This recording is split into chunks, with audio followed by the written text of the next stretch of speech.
मोदी हुकूमत की जानिब से मकबूजा जम्मू और कश्मीर में G20 इजलास का इनेकाद यहाँ की संगीन और पेचीदा सूरत-ए-हाल पर पर्दा डालने की मज़मूम और नाकाम कोशिश है। श्रीनगर में G20 इजलास की मेज़बानी के भारतीय मंसूबे का मकसद दुनिया को मकबूजा जम्मू और कश्मीर की हकीकी और ज़मीनी सूरत-ए-हाल के बारे में गुमराह और यहाँ तैनात भारतीय फौजियों के हाथों इंसानी हकूक़ की बड़े पैमाने पर खिलाफ वर्जियों से तवज्जो हटाना है।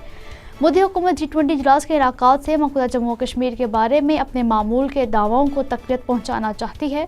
भारत मकबूजा जम्मू और कश्मीर में G20 इजलास मुनक्किद करके 5 अगस्त 2019 में अपने गैर आइनी और एकतरफ़ा इक़दामात को कानूनी हैसियत देना चाहता है, जिनके ज़रिए मकबूजा जम्मू और कश्मीर की ख़ुसूसी हैसियत मनसूख करके उसे भारतीय वफ़ाक़ में ज़म करने का ऐलान किया गया।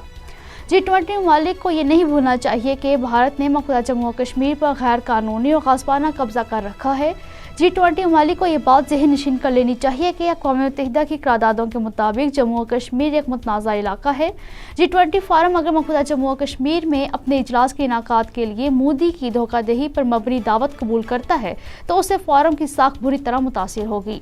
जाबर मोदी की जानिब से मकबूजा जम्मू और कश्मीर के दौरे की दावत कबूल करने की सूरत में G20 सरबराहों को मज़लूम के मुकाबले में जालिम के साथी के तौर पर याद रखा जाएगा। G20 ममालिक को मोदी के इजलास में शिरकत की दावत से इनकार करके अक़वाम मुत्तहिदा की करारदादों के मुताबिक तनाज़े कश्मीर को हल करने के लिए भारत पर अपना भरपूर दबाव डालना चाहिए। भारत को श्रीनगर में G20 इजलास मुनक्किद करने के बजाय मकबूजा जम्मू और कश्मीर में गैर मुल्की हक़ाइक़ तलाश करने वाले मिशन को आने की इजाज़त देनी चाहिए ताकि वो खुद अपनी आंखों से यहाँ की ज़मीनी सूरत-ए-हाल का मुशाहिदा कर सकें कि किस तरह भारत ने मकबूजा जम्मू और कश्मीर को ताकत के बल पर एक बड़े जेल में तब्दील करके 85 लाख कश्मीरियों को इस जेल में बंद कर रखा है। श्रीनगर में मुनक्किद होने वाली G20 कॉन्फ्रेंस के मौके पर 21 मई को बरतानिया भर में भरपूर एहतजाज किया जाएगा। कश्मीरी तंजीमें बरतानवी मेंबरान पार्लियामेंट को खतूत लिखेंगी जिनमें बरतानवी हुकूमत को तवज्जो दिलाई जाएगी कि वो मकबूजा जम्मू और कश्मीर में कॉन्फ्रेंस का बायकॉट करे। बरतानवी मेंबर पार्लियामेंट डेबी इब्राहिम ने अपनी हुकूमत पर जोर दिया है कि वो भारत के साथ अपने तिजारती मुआहिदों को इंसानी हकूक़ के रिकॉर्ड से मशरूत कर दे।